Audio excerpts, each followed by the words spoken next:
Charlotte, vous parlez tout à l'heure d'une séquence émotion. Bah, pour moi, c'est aussi une grande émotion d'avoir la joie d'accueillir un patron, mais surtout un entrepreneur. Un entrepreneur reconnu en 2015 comme meilleur entrepreneur au monde par le magazine Forbes. Un entrepreneur qui, avant de venir faire une conférence à Ergon, a fait une conférence invitée par Barack Obama. Et plus qu'un entrepreneur, c'est aussi une histoire fabuleuse, au sens de fable. Et je crois que vous le découvrirez en lisant le roman Badawi que M. Altrad a eu la grande gentillesse de nous offrir. Vous allez voir que c'est une histoire qui commence avec un petit garçon qui, pendant les premières pages, n'a pas de nom, qui a juste une djellaba et un peu de sable dans les mains et des poings serrés pour se débattre dans des circonstances de vie qui sont très compliquées. Et je vous laisserai lire la suite et je suis sûr que vous êtes très, très impatient d'écouter M. Altrad. Merci. Quoi vous dire? Donc, je disais à Claude, je ne savais pas quoi vous dire. Alors, je peux vous raconter comment on fait une entreprise, ses produits, ses clients, la qualité du service qu'on offre à nos clients, beaucoup de choses. Mais j'ai toujours considéré que l'entreprise, ce n'est pas le produit. Ce sont les hommes qui sont dans l'entreprise qui font le produit. Et s'il n'y a pas les hommes, il n'y a pas de produit, donc il n'y a pas d'entreprise, donc il n'y a pas de chiffre d'affaires, donc il n'y a pas de sujet. Donc je ne serai pas devant vous aujourd'hui. C'est ça qui m'a animé dès le départ.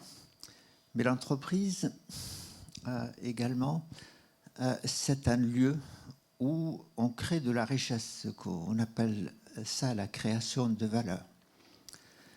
Alors, qu'est-ce qu'on fait avec cette richesse créée? Et c'est là où c'est très important. J'ai vu dans ma vie, je vois toujours beaucoup de chefs d'entreprise, on discute et j'essaye de comprendre qu'est-ce qui les anime finalement, pourquoi ils font ce qu'ils font. On appelle ça aujourd'hui la raison d'être. La raison d'être, pourquoi je fais ce que je fais, pourquoi je suis ce que je suis finalement. Tous les matins, on travaille, on se lève tôt, c'est très dur, la journée, les soucis, les succès aussi, les échecs. Donc il faut trouver une motivation finalement à ce qu'on fait. Et c'est ça la raison d'être. Pour nous, en tant que personne physique, il faut savoir que le législateur, la loi, appelle l'entreprise une personne morale. Donc dans les deux cas, vous êtes personne physique, l'entreprise est personne morale. Donc personne, c'est une personne qu'il faut respecter en tant que telle. Il faut respecter les personnes de l'entreprise, mais c'est aussi respecter l'entreprise. Hélas, vous et moi, nous sommes, allez, je vais utiliser une expression, denrées périssables. On va s'arrêter un jour. C'est fatal. Donc, voilà, acceptons cette fatalité. Mais l'entreprise, il n'y a aucune raison qu'elle disparaisse si son concept est fait pour qu'elle puisse continuer. Elle a la capacité de se régénérer. Votre génération, la mienne, va être remplacée par d'autres générations plus jeunes, plus modernes peut-être, plus à jour, j'en sais rien, mais en tout cas c'est ça. Donc, si on a ce souci-là, vous ferez des grandes réalisations. Or, ce que je rencontre tous les jours dans ma vie, des chefs d'entreprise, eh bien, c'est quoi la raison d'être? C'est de gagner beaucoup d'argent, en fait. Mais si on a ça, on a tout faux finalement. Mais on peut arriver à ce résultat en faisant différemment. C'est-à-dire, je fais ce que je viens de vous dire, et l'argent, c'est une conséquence, c'est pas un but, c'est une conséquence. Si je respecte mes salariés, si je raisonne sur le long terme, Si je respecte l'entreprise en tant que personne morale, eh bien j'aurai l'argent. Mais ce n'est pas dans l'autre sens. Ça m'amène à vous dire que la manière dont vous faites quelque chose est importante dans le succès que vous allez avoir. Il y en a qui réussissent, il y en a qui gagnent beaucoup d'argent, vous lisez dans la presse, vous le connaissez, vous le savez. Eh bien, mais la manière n'est pas toujours belle, finalement. Je ne critique pas mes confrères, mais je dis, je n'ai pas envie de faire ça, j'ai envie de faire autre chose. Mais si vous faites ça, c'est que vous allez gagner doublement. Vous allez être satisfait parce que vous avez fait quelque chose qui est puissant, qui est fort, mais c'est aussi qui correspond à ce que vous êtes. On ne peut pas tricher dans la vie. Bien sûr, on peut tricher, mais on ne peut pas tricher tout le temps et à tout le monde. Donc, il faut garder une ligne de conduite qui soit... Alors, traduire ce que je vous dis ici dans mon histoire, probablement mon histoire m'a servi, autant elle m'a desservi. Elle m'a servi, vous l'avez vu, vous connaissez, vous allez le découvrir si vous n'avez pas lu le petit roman autobiographique ou quasiment autobiographique, La difficulté. Arrivé jeune, traverser plusieurs civilisations carrément, parce que les conditions que vous avez vues, ce sont les conditions des Bédouins que j'avais été, que je suis pas tout à fait en apparence, au fond de moi-même, je suis resté cette personne-là. Donc j'ai cette culture ancestrale qui est la mienne, qui m'anime. Mais j'ai fait l'effort important d'acquérir la culture qui est la mienne, qui est la vôtre aujourd'hui. Donc, si vous me voyez dans la rue, vous dites il est espagnol, il est portugais, il est italien, il est peut-être je ne sais pas quoi, mais je suis profondément français, mais aussi oriental. Alors, vous dites c'est génial, mais pas toujours, parce qu'il y a une lutte qui existe, parce que ce n'est pas la même culture. C'est des cultures qui ne se ressemblent pas beaucoup, des valeurs qui sont différentes, des manières d'être, de parler, de manger, mais c'est aussi de voir la vie autour de soi. Donc voilà ce que je suis à ce stade. Donc peut-être, je ne sais plus qui a mentionné l'entrepreneur de l'année.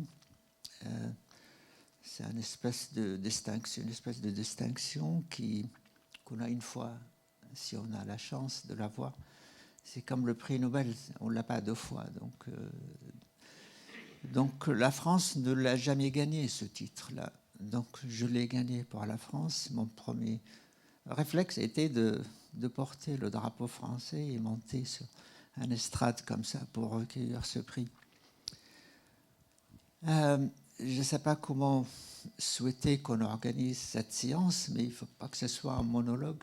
Ça sera plutôt une conversation, un dialogue avec vous. On peut prendre des questions dans la salle aussi. Vous êtes fatigué, Claude ou... J'ai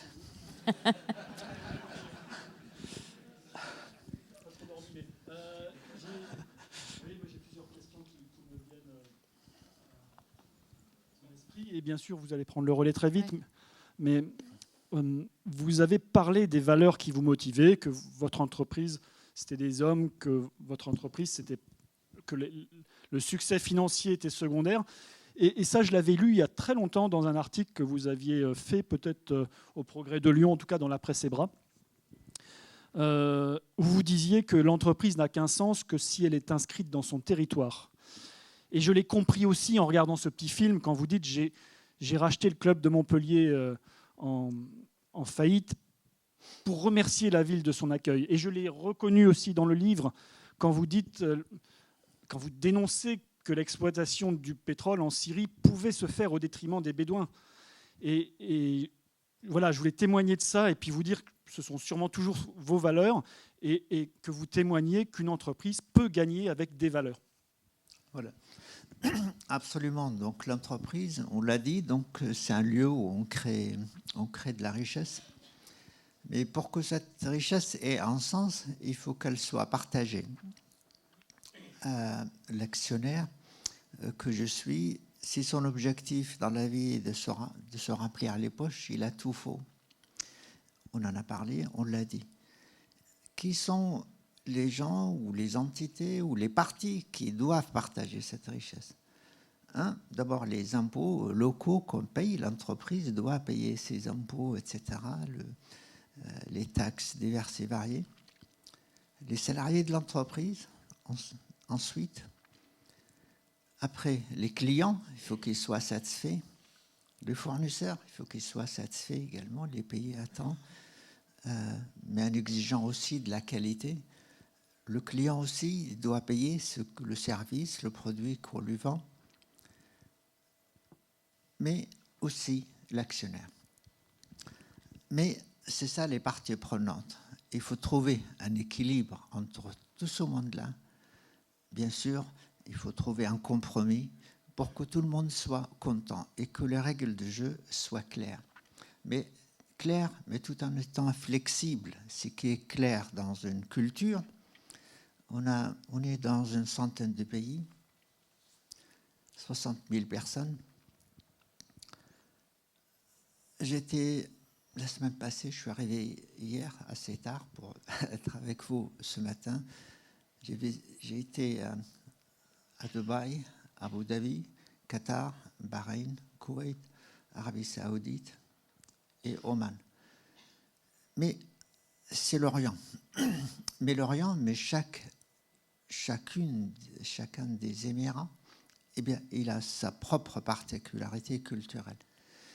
Il faut que vous soyez Abu Dhabian si vous avez une société là-bas pour comprendre ces gens-là.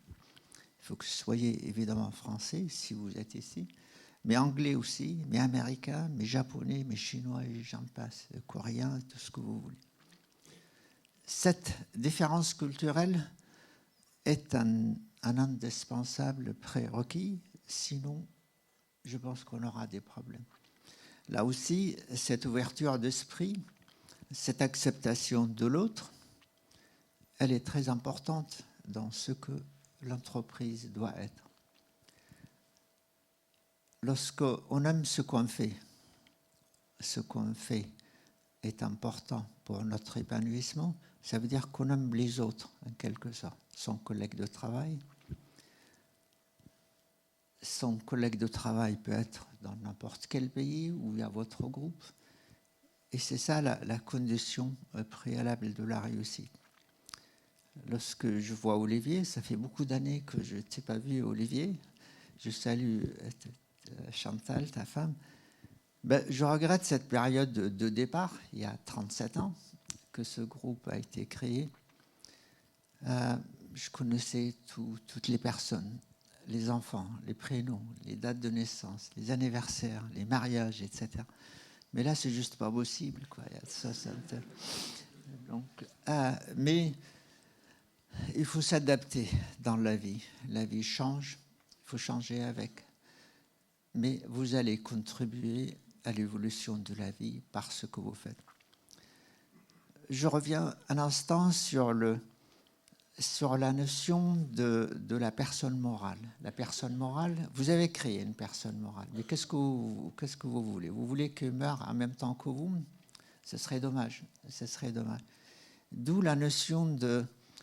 Alors, le mot héritage, c'est le mauvais mot en français parce que il ne traduit pas ce que je souhaite vous dire. En anglais, il y a un autre mot qui dit héritage, mais reflète davantage ma pensée. Ça s'appelle legacy. C'est un mot, legacy. Legacy signifie que vous allez laisser quelque chose après vous, mais pas forcément à vos enfants. Bien sûr, il ne faut pas les exclure, mais c'est surtout aux autres. C'est surtout aux autres parce que il y a assez à laisser à tout le monde, et notamment à la vie. Mais c'est aussi, à ce qui me concerne, c'est un retour de dire finalement j'ai été fabriqué ici. Moi, voilà, vous connaissez l'histoire maintenant. Donc il faut qu'il y ait un retour. Le club de rugby, bien sûr, aujourd'hui c'est un club qui est dans l'élite. C'est vrai qu'on a beaucoup galéré pour les amours du rugby l'année passée, sans raison apparente. Je sais que Xavier, il va venir vous voir, Garbajosa. Vous lui donnerez le Juste bonjour. devant vous. Il est là. Xavier, je ne t'ai pas vu. Oh, voilà, bonjour. Et je suis content de te revoir. Eh bien, c'est comme ça, c'est les aléas de la vie. On avait tout sur le papier, mais ça n'a pas très bien fonctionné. Mais j'ai retenu une chose, ce qu'on appelle le sel de la vie, que j'appelle le sel de la vie, c'est cette façon d'avoir des émotions fortes, d'avoir de l'inquiétude, d'avoir de la joie. C'est tous ces sentiments qui font partie de la vie, auxquels je tiens beaucoup. Je te remercie, Xavier. J'aurais souhaité qu'on continue ensemble. Il fallait changer pour toi, pour nous, pour le club, etc. Et ça a été fait en bonne intelligence et ça a été fait d'une manière tout à fait correcte et honorable pour tout le monde. Et je suis heureux pour ça. Alors, vous avez évoqué la culture de chaque pays. Et, il y a un moment dans le livre, vous parlez de la ruse. Alors, je ne sais pas si on peut parler de la ruse, mais vous expliquez que la ruse, c'est une aptitude qui est transmise par les Bédouins de génération en génération pour pouvoir affronter la rugosité et la puissance du désert. Et vous en concluez, la ruse m'a appris à me rendre indispensable sans jamais m'imposer. Et d'abord, c'est une très jolie phrase. Et puis, je voulais savoir si on peut construire un empire de 60 000 salariés sans vouloir s'imposer.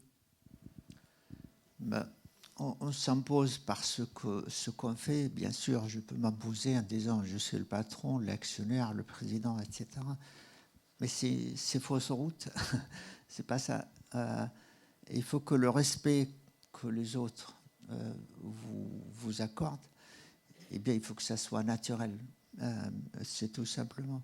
Ça passe par le travail, la manière d'être, la manière de regarder les autres, la manière d'accepter l'échec également, parce qu'on en a tous, la défaite, on en a tous, les réussites aussi, célébrer quelque chose à votre manière, c'est ça qui est important.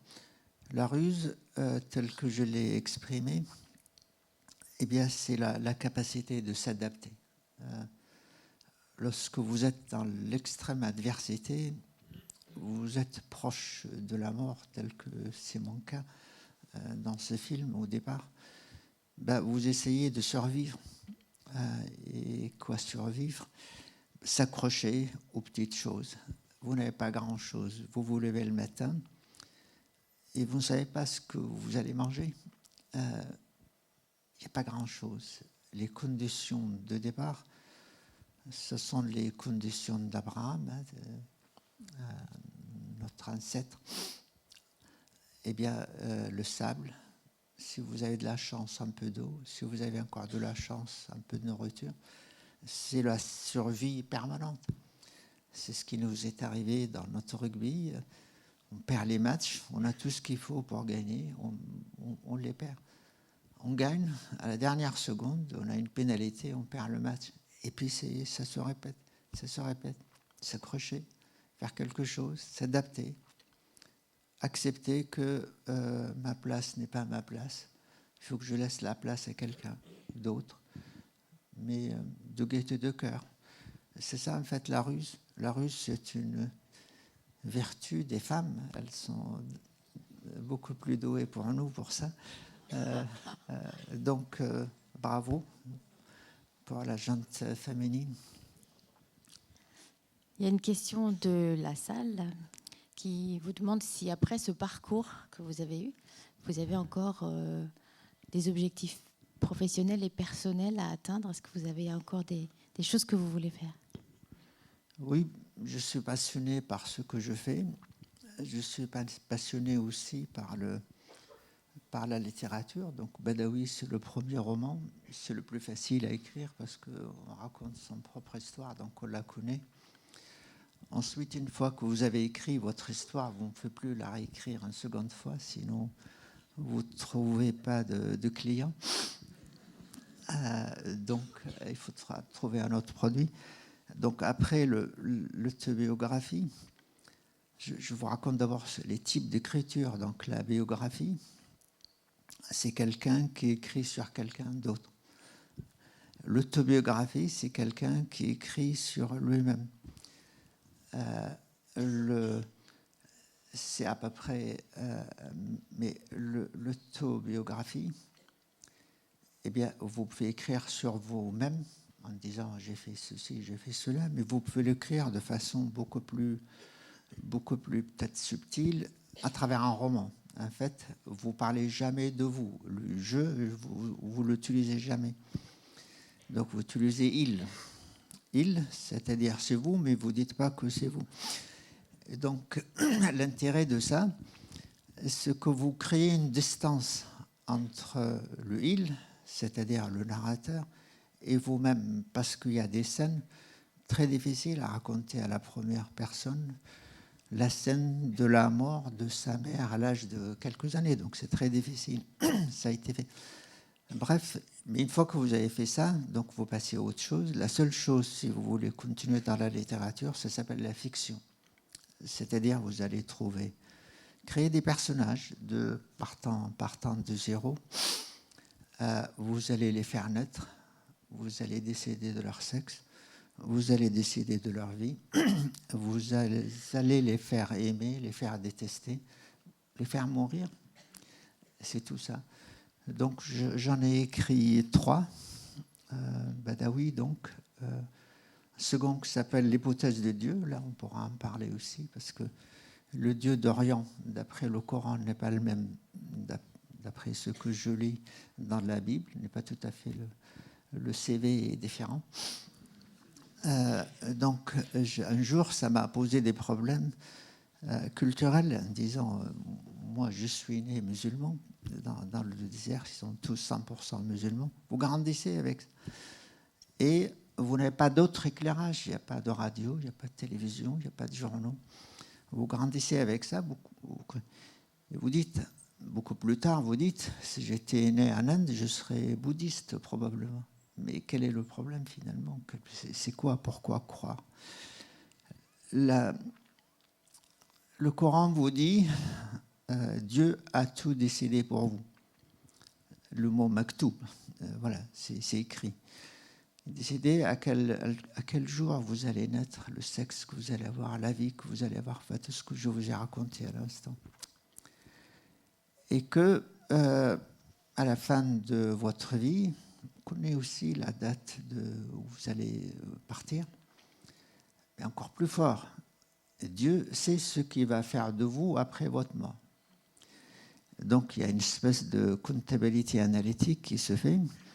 Les trucs forts d'un côté, les bonnes choses, les trucs mauvais de l'autre. Et attention, gare à vous si ça penche de mauvais côté, quoi. Donc, c'est ça ce que dit le Coran. La Bible ne dit pas ça. Il vous dit, Dieu est amour, faites ce que vous pouvez, faites au mieux, etc., etc. Donc, il y a un côté intransigeant dans le Coran où il y a une sanction pour tout ce que vous faites pas correctement. Dans l'autre, il n'y a pas ça. Mais c'est là la différence culturelle aussi. La conviction qu'on peut avoir dans sa vie, la religion fait partie de ces convictions, de cette culture.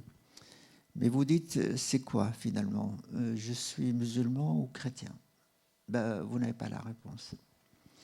Donc, je vous raconte ça pour vous dire que le deuxième roman, ça s'appelle l'hypothèse des dieux. Hypothèse avec un petit H, parce que je ne suis pas sûr. J'essaye, à travers la création de personnages, le roman, d'essayer d'expliquer cette différence culturelle et l'importance absolue d'accepter l'autre tel qu'il est, dans son altérité, dans sa différence, dans tout ce qu'il est.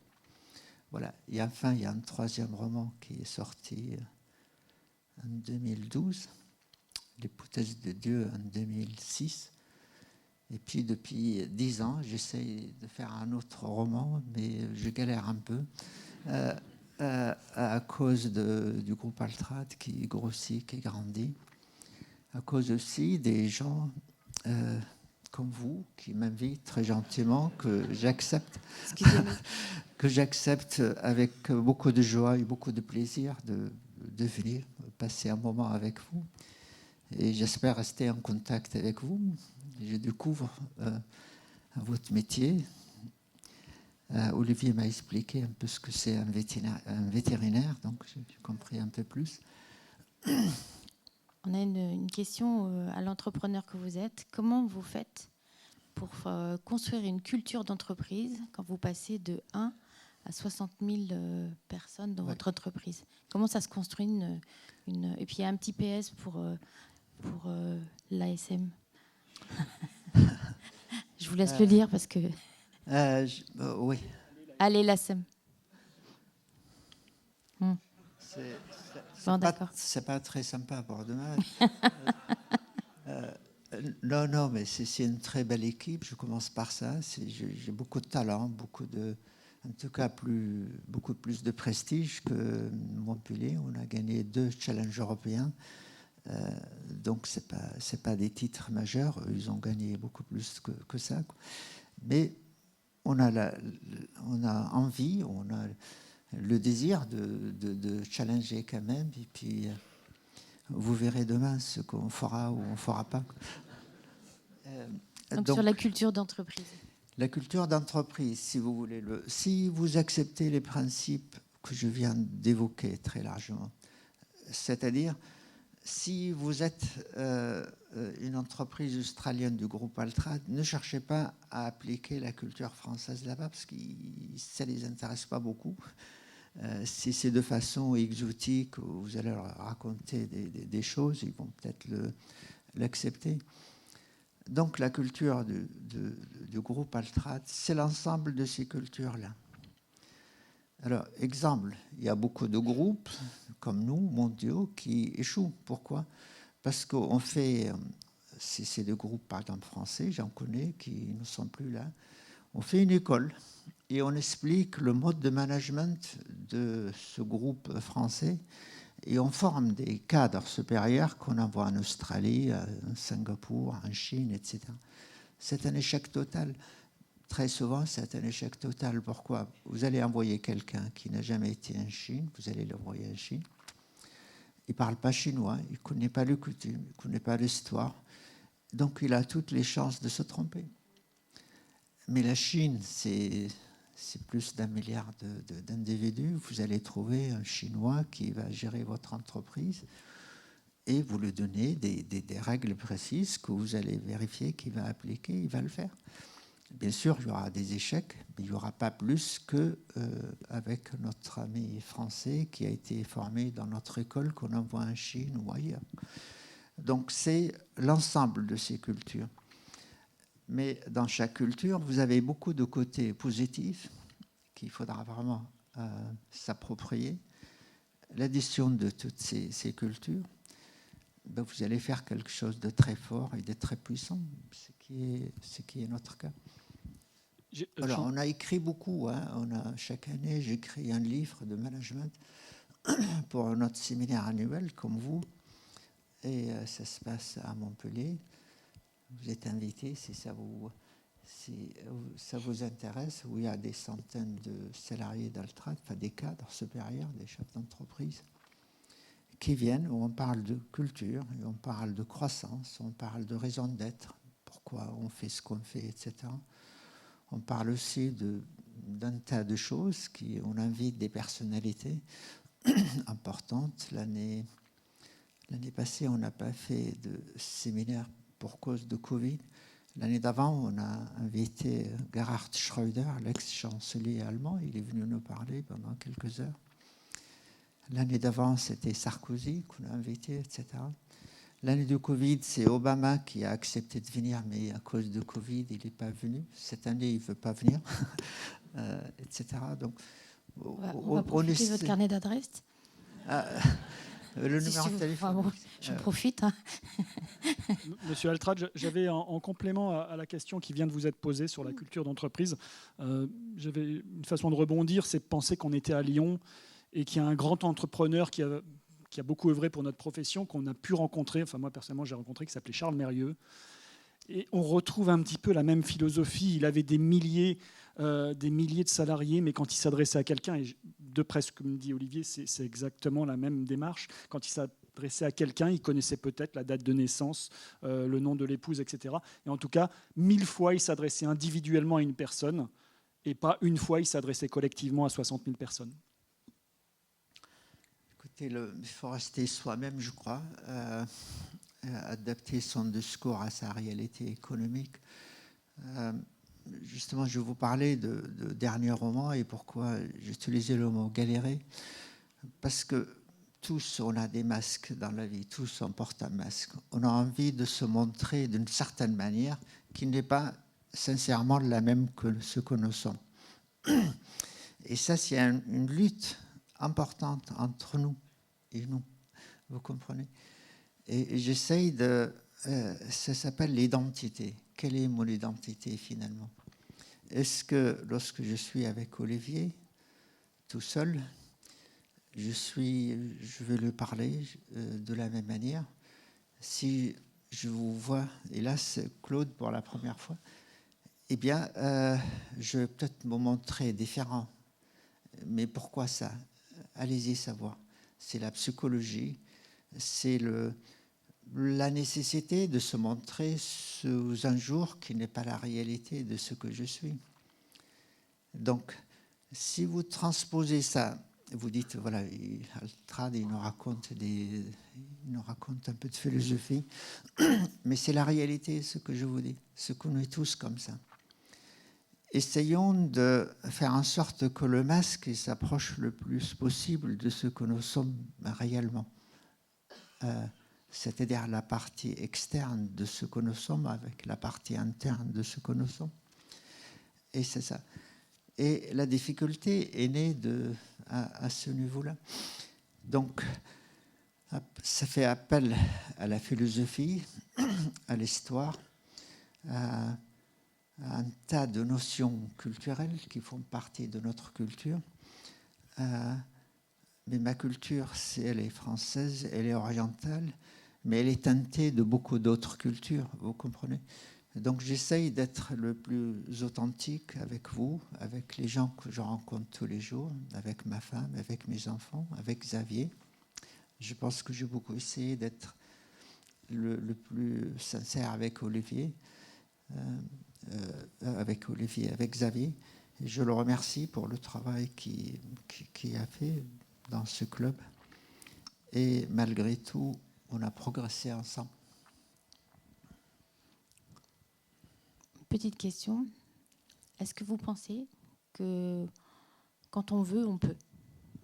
Oui. Vous savez, toujours pour revenir à l'identité. L'identité, c'est quoi la vie? En fait, vous pensez que c'est la vie qui vous fait. Mais en fait, moi, je prétends le contraire. Vous faites de la vie ce que vous voulez que la vie fasse de vous. Et c'est ça ce qui est important. C'est-à-dire, vous n'êtes pas un acteur passif, ou vous pouvez être un acteur actif. Et là, vous changez les choses, vous les influencez. C'est le rôle que le politique doit jouer, qu'il ne joue pas toujours, parce qu'il pense à l'élection d'après. Eh bien, c'est ça. On peut changer la vie individuellement et naturellement, collectivement. Mais ce collectif, il doit être orchestré par le politique. Est-ce qu'il le fait ou il ne le fait pas? On a tous notre avis sur le sujet. Vas-y. Vous parliez du club de rugby. Il y a une question dans la salle qui vient de tomber. Si vous aviez le choix entre le bouclier de Brennus, le prix Goncourt ou l'entrée au CAC 40, quelle serait votre décision? Le CAC 40, c'est pas un rêve, hein, c'est sûr. Donc je l'élimine ça. Je ne sais pas. Je souhaite, si vous voulez, un jour me dire, j'ai fait ce que j'avais à faire sur cette terre et c'est ça que je cherche. Est-ce que c'est le prix Goncourt? Est-ce que c'est le reste? Voilà. Donc c'est ça ma réponse. Elle n'est pas directement liée aux suggestions qui sont proposées là. Vous avez un admirateur dans la salle qui vous dit qu'il est agréable d'entendre un entrepreneur de votre stature attaché à ses valeurs.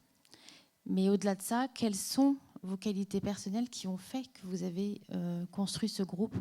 Quelles sont les ressources que vous êtes allé chercher finalement chez vous pour construire tout ça? Dans notre vie tous, peut-être un peu plus moi, je ne sais pas, c'est pas sûr non plus. À un certain moment, il faut aller chercher très profond. Hein. Donc il faut être cette personne-là. C'est tout comme dans le rugby. Et il faut que vous ayez cette capacité de le faire tout le temps, dans la durée. Et c'est comme ça que vous allez y arriver. Si vous avez cette capacité d'aller chercher au plus fort, au plus profond plutôt de vous-même, une fois, c'est pas la même chose que si vous le faites tout le temps. Et je pense que ma ressource était celle-là. La répétition, en fait. Oui. L'assiduité, la répétition. Ça s'appelle la résilience ou la répétition. Encore une... Vas-y. Oui, non, moi j'ai une question. Donc, vous disiez en 84, vous étiez ingénieur pétrolier. C'est votre formation originaire, c'est ça? D'informaticien. J'ai un doctorat d'informatique, et après j'ai été travailler dans le pétrole en tant qu'informaticien. D'accord. Et vous aviez donc un poste d'ingénieur dans l'industrie du pétrole. Vous rentrez en France et vous décidez d'arrêter et de monter votre entreprise. Alors, quelle est cette motivation? Oui. C'était complètement par hasard. Si je vous dis que ce que je suis aujourd'hui, je savais il y a 37 ans que ce que j'allais être 37 ans après, c'est pas vrai. Vous n'allez pas le croire. C'était un hasard complet. Ce que je voulais vous dire aussi, c'est que vous avez un personnage qui est une sorte de miracle. Normalement, je ne dois pas être là. Donc, il y a eu plein d'endroits dans ma vie où j'aurais pu... l'histoire aurait pu s'arrêter, quoi. Elle ne s'est pas arrêtée. J'ai beaucoup de chance. Je suis chanceux d'être avec vous, de revoir Xavier. Voilà, j'ai beaucoup de chance. C'était le pur hasard. J'avais une maison de campagne dans un village qui s'appelle Florensac, entre Béziers et Montpellier. Aucun charme hein, dans ce village, il y a 3000 habitants. Et un jour, un voisin vient m'expliquer qu'il y a une entreprise, un échafaudage qui est en faillite, si je voulais l'acheter. Et le premier réflexe, c'est de lui demander c'est quoi l'échafaudage. Donc le mot, c'était la première fois que je l'entends. Après, il me fait visiter. Je suis allé visiter cette entreprise. Mais j'étais séduit par l'entreprise parce que le produit lui-même est banal, donc facile à comprendre. C'est quoi un échafaudage? Xavier, je ne dénature pas ton catalogue, mais je dois le simplifier un peu. Donc l'échafaudage, vous achetez des tubes. Ils peuvent être carrés, ils peuvent être ronds ou ovales. Qu'est-ce que vous faites avec ça? Donc vous ne fabriquez pas le tube. Donc si vous l'achetez, c'est quelqu'un d'autre qui le fabrique. Vous faites des trous. Vous coupez. Vous soudez, vous faites ce qu'ils appellent le centrage, c'est-à-dire vous lui donnez des formes rondes comme ça, ou ce que vous voulez au carré. Et après, vous faites de ce qu'on appelle le traitement de surface, et généralement on se traite cette activité, et puis vous envoyez chez le client. Donc, ce qui m'a séduit, ce n'est pas le produit, parce que vraiment, encore une fois, il n'y a rien, il n'y a pas de valeur ajoutée. Alors, ce qui m'a séduit, c'est qu'on ne peut rien faire dans la vie sans ce produit banal. Vous ne pouvez pas, vous avez une ampoule là-haut, vous voulez la changer, vous ne pouvez pas. Il vous faut un échafaudage qui peut être une échelle ou un escabeau, ce que vous voulez, ou justement un échafaudage. Vous voulez peindre votre, je sais pas, salon, même chose. Ce qui m'a séduit aussi, donc, il y avait un réseau commercial très important où il y avait à peu près 90 VRP. Alors, VRP, c'est un statut spécial dans le code de travail où votre salarié n'est pas payé par l'entreprise, il est payé 100% à la commission. Il faut qu'il aille chercher des affaires et la société livre. La société est payée et après il touche sa commission. Je trouvais que cette notion est très intéressante. On l'a modifiée beaucoup parce que c'est pas juste, parce qu'il commence travailler pour vous pendant quelques mois avant qu'il touche quelque chose. Donc, finalement, l'entreprise était en faillite parce que c'était une succession. Le père était peut-être génial, les enfants ne l'étaient peut-être moins. Quoi qu'il en soit, l'entreprise était en faillite. Donc, faillite, vous savez ou pas, le système sur les faillites, vous allez au tribunal de commerce, vous remplissez un papier comme quoi vous êtes en cessation de paiement. Vous n'avez plus d'argent pour payer vos salariés. Eh bien, vous avez un administrateur judiciaire qui est nommé, qui prend les clés du camion, comme on dit dans le rugby. Eh bien, et puis c'est lui qui gère l'entreprise. Mais le tribunal va se réunir, ils vont nommer des juges qui vont juger la suite à donner à cette affaire. Vous avez 3 possibilités. Soit elle est liquidée immédiatement parce qu'il n'y a rien, il n'y a pas d'actif à réaliser. Soit elle est...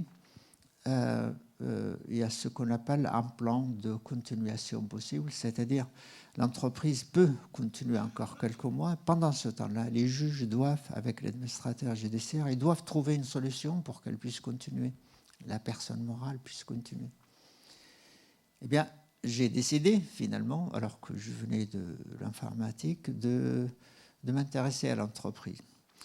Alors ma tâche était facile parce que personne n'en voulait de cette entreprise, donc produits banals, etc.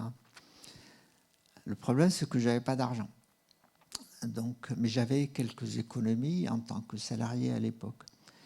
Je suis allé devant le tribunal et il y avait le juge-commissaire, il y avait les juges, il y avait le procureur de la République qui doit être là pour valider que la procédure est respectée, et puis il y avait l'administrateur judiciaire.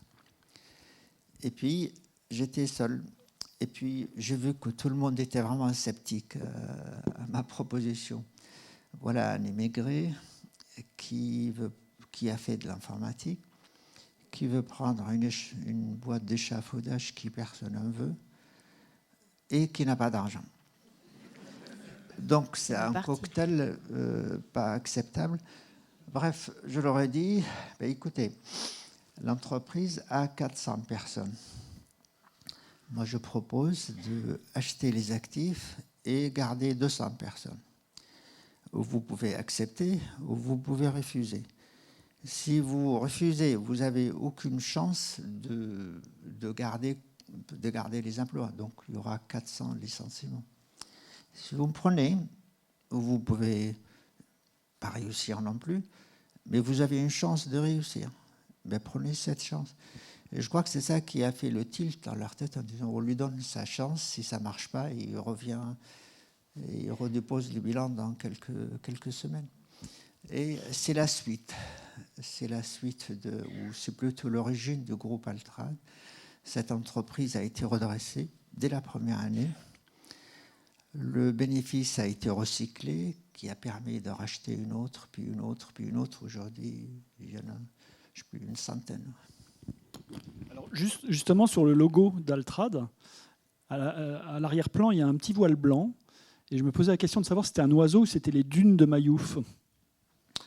Le bédouin, c'est un être libre, en fait, parce que les frontières, il ne connaît pas, il n'a pas de papier, il n'a pas de nationalité, il n'a rien. Donc, je pense que c'est la liberté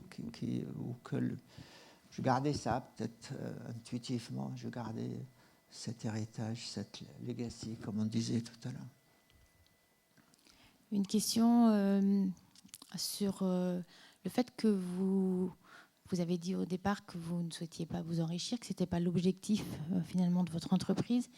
Et pourtant, vous avez recours à des financiers, à des fonds d'investissement pour développer votre entreprise et satisfaire votre raison d'être.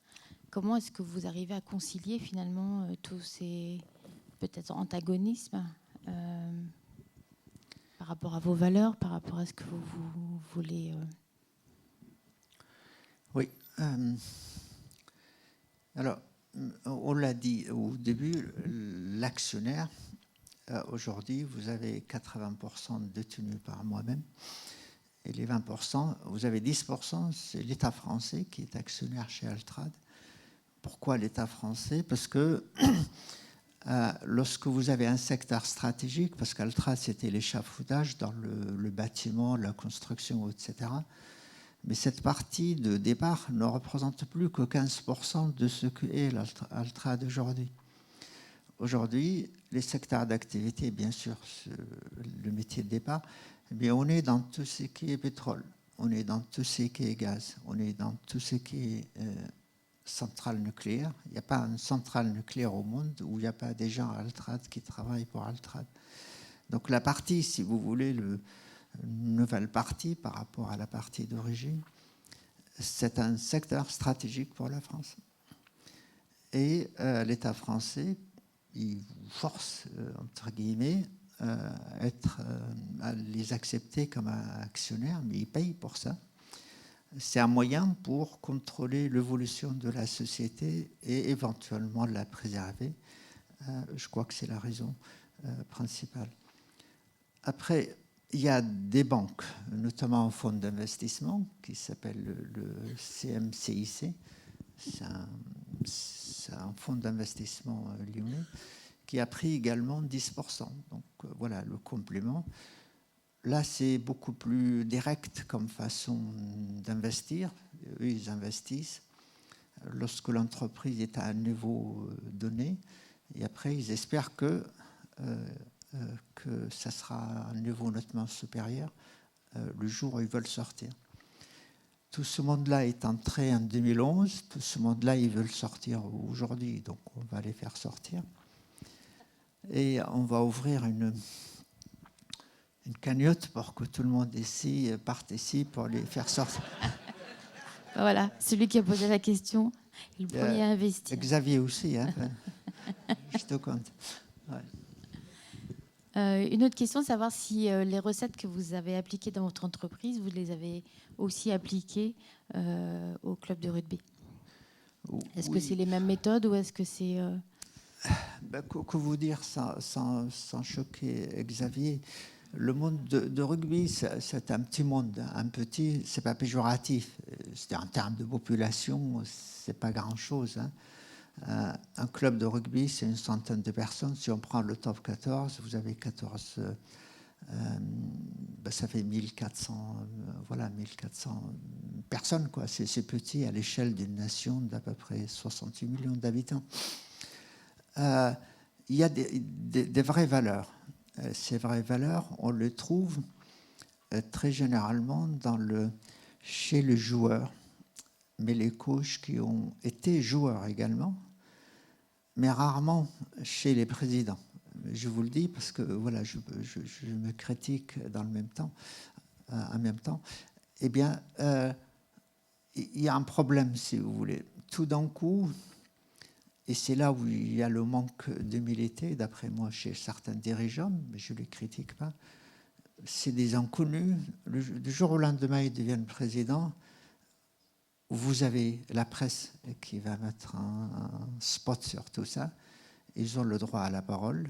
Ils parlent à la télévision, ils parlent à la radio, et il y a leurs photos dans la presse, etc.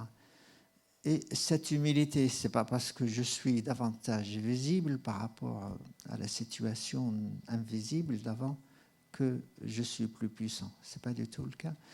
Donc c'est ça. Alors, du coup, en vous racontant tout ça, j'ai oublié la question, en fait. La question, c'était de savoir si les méthodes que vous appliquez dans votre entreprise... Pardon, oui.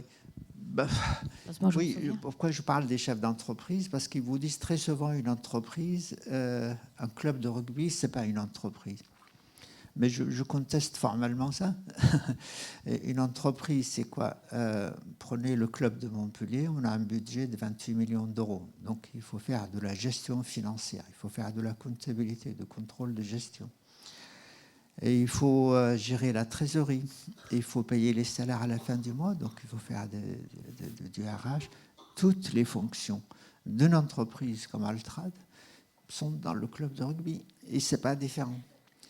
Après, le problème se pose, mais qu'est-ce que vous vendez finalement dans un club de rugby? Quel est votre métier? Notre métier, Altrad, on l'a expliqué, c'est gaz, pétrole, énergie, nucléaire, etc. et d'autres. Un club de rugby, d'après moi, c'est une boîte de spectacle. Vous vendez un spectacle. Vous vendez un match de rugby, que d'ailleurs on vend à Canal+, lequel Canal+, il fait payer ses abonnés.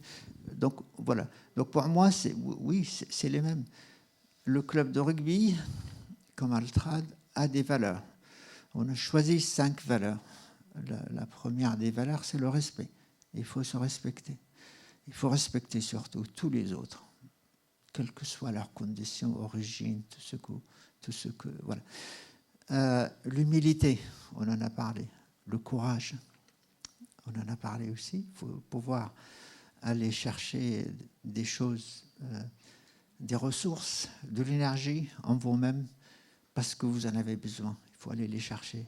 Et où est-ce que vous allez les chercher? C'est chez vous-même. Eh bien, et d'autres, etc.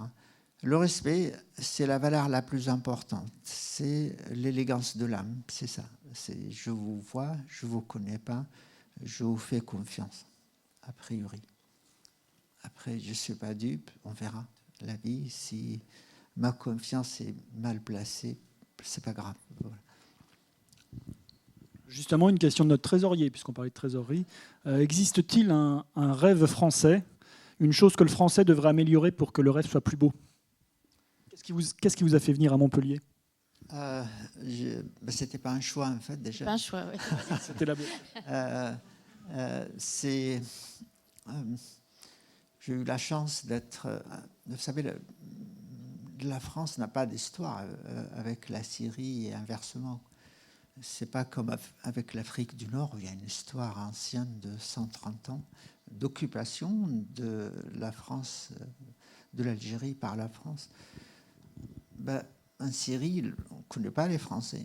On est un pays, on l'est toujours, orienté vers l'Union soviétique, on parle un peu russe. Puis c'est tout. Les Français sont passés, ils ont envoyé 1000 soldats après la Seconde Guerre mondiale pour faire de la Syrie un protectorat, une espèce de protectorat. Qu'a fait la France? Ça a fait 2 choses. Créer un système administratif pour que le peuple puisse se référer à une structure administrative. Donc, ils ont créé la notion de département.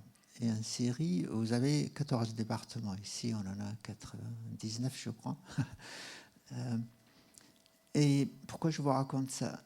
La deuxième chose, la France a créé un pont sur l'Euphrate, parce qu'il y a une ville qui s'appelle Deir ez-Zor, qui est séparée par l'Euphrate, et le général de Gaulle a décidé de faire un pont sur l'Euphrate. Et puis il est venu une seule fois inaugurer le pont. Et ben voilà ce qu'a fait la France. Donc la France, je ne connaissais pas. Donc le système où le pays est gouverné depuis toujours et jusqu'à nouvel ordre par une dictature. Cette dictature, moi j'ai connu un seul président dans ma vie qui s'appelle Assad. Il est mort, crise cardiaque, il a donné le pouvoir à son fils qui est toujours là. Donc tous les ministres sont des généraux de l'armée syrienne. Et l'année de mon bac, le général ministre de l'Éducation nationale a décidé que le premier de chaque département, il lui donnerait une bourse pour aller étudier à l'étranger. Et c'est comme ça que j'ai eu la bourse dans ce département désertique. Donc c'était très facile, il n'y a pas grand monde, j'étais seul, donc ils me l'ont donné. Mais c'est vrai, je vous assure, c'est vrai.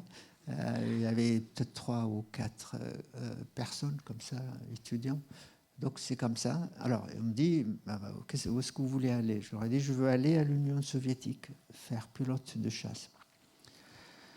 Alors l'Union soviétique, pour vous, à l'époque, il y avait beaucoup de pays, hein, donc, et chaque pays était spécialisé dans un métier. Donc tout ce qui est, par exemple, industrie de métal tel que l'aluminium, c'était la Hongrie. L'Ukraine, c'était l'académie de militaire, aéronautique militaire. Donc il dit, pas de problème, voilà le passeport, tu vas à telle date et le visa qui va avec à l'Académie de Kiev pour faire pilote de chasse. Sauf que 2 jours avant, ils me disent non, tu ne peux plus y aller parce que l'Académie, il n'y a plus de place. Bon. Donc je leur dis, qu'est-ce que vous allez faire de moi? Mais en fait, ils me disent, il y a 3 solutions. Tu restes ici, à Damas, ou Alep, tu fais une carrière de prof. Deuxième possibilité, eh bien, tu vas en Égypte, au Caire, et tu fais médecin. Et enfin, une troisième possibilité, où on vient de signer un accord avec la France, et puis tu vas aller là-bas, tu verras bien ce que tu vas faire. Voilà. Et je vous assure, c'est passé comme ça. Donc voilà, donc c'était pas un choix, mais c'est quand même, je suis content. Ouais, j'imagine, ouais.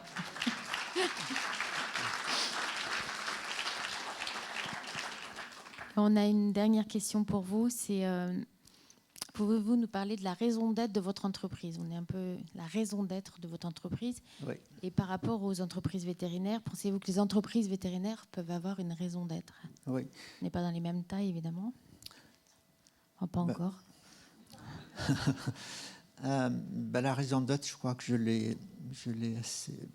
j'en ai parlé un petit peu, c'est que l'entreprise continue pour encore des générations. Il n'y a pas de raison qu'elle disparaisse et j'ai toujours fait pour que ça soit comme ça. Voilà. Bon.